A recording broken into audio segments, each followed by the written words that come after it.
సిద్దిపేటకు ఒక under ground drainage అయింది.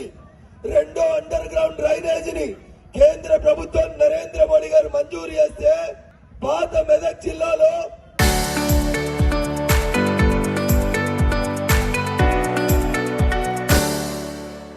సిద్దిపేట తర్వాత పెద్ద మున్సిపాలిటీ ఏమైనా ఉందంటే అది సంగారెడ్డి మున్సిపాలిటీ.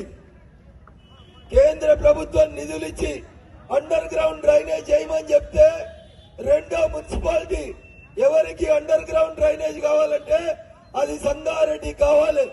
కానీ అప్పటి మీ సంగారెడ్డి ఎమ్మెల్యే చింతా ప్రభాకర్ గారి చేతగాని తనం వల్ల సంగారెడ్డికి రావాల్సిన అండర్ గ్రౌండ్ డ్రైనేజ్ ని హరీష్ రావు అనేటోడు తీసుకుపోయి గజేల్లో పెట్టుకొని మామ దగ్గర మెప్పు పొంది మంత్రి పదవి కొట్టేసిండు తప్ప ఇంకొకటి కాదు.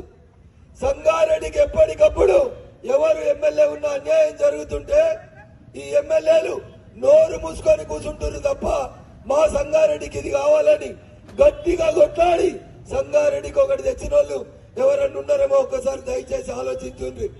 అందరూ నా దగ్గరే ఉన్నారని చెప్తారు. కనీసం సంగారెడ్డిలో ఒక స్టేడియం దిక్కులేదు. ఉన్న స్టేడియంలో అన్ని కబ్జాలు తప్ప ఇంకొకటి లేదు. ఒక లైట్ లేదు, ఒక కాంపౌండ్ వాల్ లేదు స్టేడియం కు. పొద్దుగా లేస్తే వాకింగ్ చేద్దామంటే కనీసం వాకింగ్ ట్రాక్ లేదు. ఈ జిల్లాలో ఇక టీఆర్ఎస్ వాళ్ళు ఉన్నారు, ఏమొచ్చినా సిద్దిపేటకే పోతాయి. పాపం మా చింతా ప్రభాకర్ గారు ఎప్పటికీ చింతలనే ఉంటాడు. ఆయన హరీష్ రావు గారు చూస్తుండగానే పైసలన్నీ ఎత్తుకపోతుంటాడు. కోమటి చెరువుకు 1000 కోట్లు పెట్టిరని జగ్గారెడ్డి సంగారెడ్డి చెరువుకి 400 కోట్లు తెచ్చినాని పేపర్ ప్రకటనలు అయితే చెప్తాడు. కానీ చెరువులో 400 కోట్లు కనబడుతున్నాయా?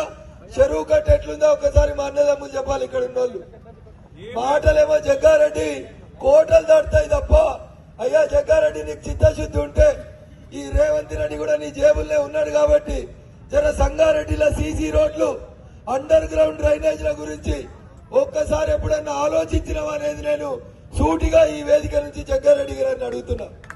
ఎందుకంటే కాంగ్రెస్ అధికారం ఉంది, మా కోటైతేనే మేము మున్సిపాలిటీ మంచిగా చేస్తామో అని చెప్తారు.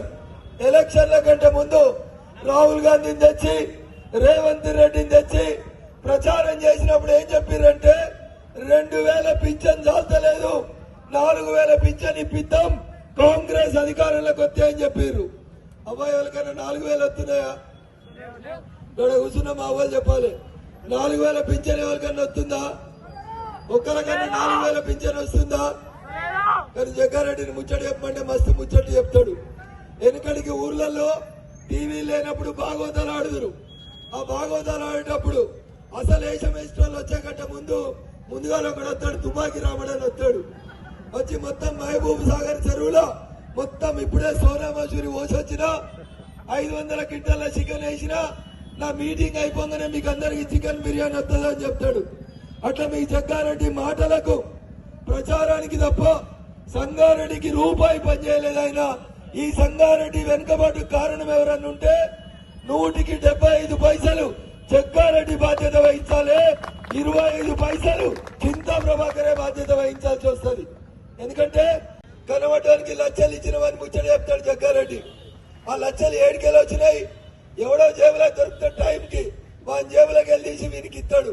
ఇక మా పైపర్ల కదా వార్త, జగ్గన్న ₹1,00,000 ఇచ్చిండు. అరే ఎందరికి ఎన్ని ముంచిండో చెప్పురి. సంగారెడ్డికి 4 సార్లు గెలిపిస్తే 4 రోడ్లు వేయలేదని చెప్పురి. ఇది రాష్ట్రానికి మా మీడియా మిత్రులకు మనసు ఒప్పదు. సంగారెడ్డికి అండర్ గ్రౌండ్ డ్రైనేజ్ రాలే, కానీ దసరా పండుగ నాడు రాజశేఖర్ రెడ్డి వస్తాడు, రోషయ్య వస్తాడు, కిరణ్ కుమార్ రెడ్డి కూడా వస్తాడు. మనం పండుగ చేసుకోకుండా పోలీసు వాళ్ళు బందోబస్తు చేయాలి. కానీ సంగారెడ్డికి అండర్ గ్రౌండ్ డ్రైనేజ్ రాదు. ఇది మాకు పట్టి లేదు. అక్కడక్కడ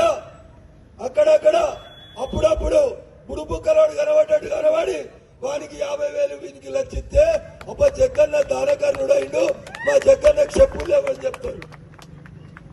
ప్రధానమంత్రి ఎవరు అడగకుండా రోడ్ల పక్కన వ్యాపారం చేసుకునే గరీబోళ్ళకి సంగారెడ్డిలో దాదాపు 3,500 మందికి ఒక్కొక్కరికి 10,000 రూపాయలు ప్రధానమంత్రి స్వనిధి పథకం కింద వేసుకొని పేదలను ఆదుకున్నటువంటి పార్టీ ప్రభుత్వం నరేంద్ర మోడీ గారి ప్రభుత్వం. అదే కాంగ్రెస్ వాళ్ళని మంచుకుంటే ఇక నీకు 10,000 ఇస్తా, ముందుగా నెలకు 2000 ఇవ్వమంటారు కాంగ్రెస్. ఇది కాంగ్రెస్ చరిత్ర. కానీ ఒక్క బీజేపీ నాయకుడు కూడా ప్రధానమంత్రి స్వనిధి పథకం కింద పేదోళ్లకు నేరుగా పైసలు పోయినాయి తప్ప ఏ ఒక్కరి దగ్గర ఒక్క రూపాయి తీసుకోకుండా పనిచేసేటువంటి నాయకులు భారతీయ జనతా పార్టీ నాయకులు. సంగారెడ్డి నియోజకవర్గంలో నేను ఎంపీగా పోటీ చేసినప్పుడు ఎట్లయితే జెండాలు ఎజెండాలు పక్కన పెట్టి నరేంద్ర మోడీ గారిని కమలం గుర్తును ఆశీర్వదించి దాదాపు నాకు 70,000 పైచీలు కోట్లేసిర్రు. ఆ లెక్క కడితే సంగారెడ్డి మున్సిపాలిటీలో రేపు గెలవాల్సింది ఎవరంటే ఎవరు గెలవాలి? కమలం గుర్తు గెలవాలి. ఏమైతుంది మరి? ఇక రేపటి నుంచి వస్తాయి. ఏమొస్తాయి? చిన్న సీసాలు, పెద్ద సీసాలు, బీర్లు, బిర్యానీలు, ఇంకా కాకపోతే మా జగ్గన్న తెచ్చి పంచుతాడు. పైసలు 100 రూపాయి, 1000, 2000, 3000 ఇవి తీసుకొని మీరు రేపు ఓటేస్తే గెలిచిన మీ కౌన్సిలర్ 5 ఏళ్ల దాకా మీ ముఖం చూడడు. మీ కాలనీలో సీసీ రోడ్ అయితే 6 నెలల కంకర తేలుతుంది, సిమెంట్ ఆ కౌన్సిలర్ ఇంటికి పోతుంది, కమిషన్ జగ్గారెడ్డి గారి ఇంటికి పోతుంది తప్ప ఇంకేడికి పోదు. ఒక్క సీసీ రోడ్డు గుంతలు లేని సంగారెడ్డిలో చూపిస్తే నేను ఎక్కడైనా ఎవరితోడైనా చర్చకు సిద్ధంగా ఉన్నా. ఒక్క ఏడాది కనీసం ఒక్క సీసీ రోడ్డు గుంత లేకుండా లేదు సంగారెడ్డిలో. ఈ నాణ్యత లేని పనులన్నింటికి ఎవరు బాధ్యత వహించాలి? కాంగ్రెస్ నుంచి మున్సిపల్ చైర్మన్ గా చేసిన వాళ్ళు బాధ్యత వహించాలి. అందుకని ఒక్కసారి ఇక్కడ ఉన్నటువంటి మా విఘ్నులకి నన్ను ఎట్లయితే ఆశీర్వదించిరో, నరేంద్ర మోడీ గారి నాయకత్వాన్ని ఎట్లయితే విశ్వసించిండ్రో అట్లే మా కౌన్సిలర్ అభ్యర్థులు కూడా మంచికి మారు పేరు. రేపు గెలిస్తే మీతోటి ఉండేటోళ్ళు, మీ బిడ్డలు అవినీతికి దూరంగా ఉండేటోళ్ళు.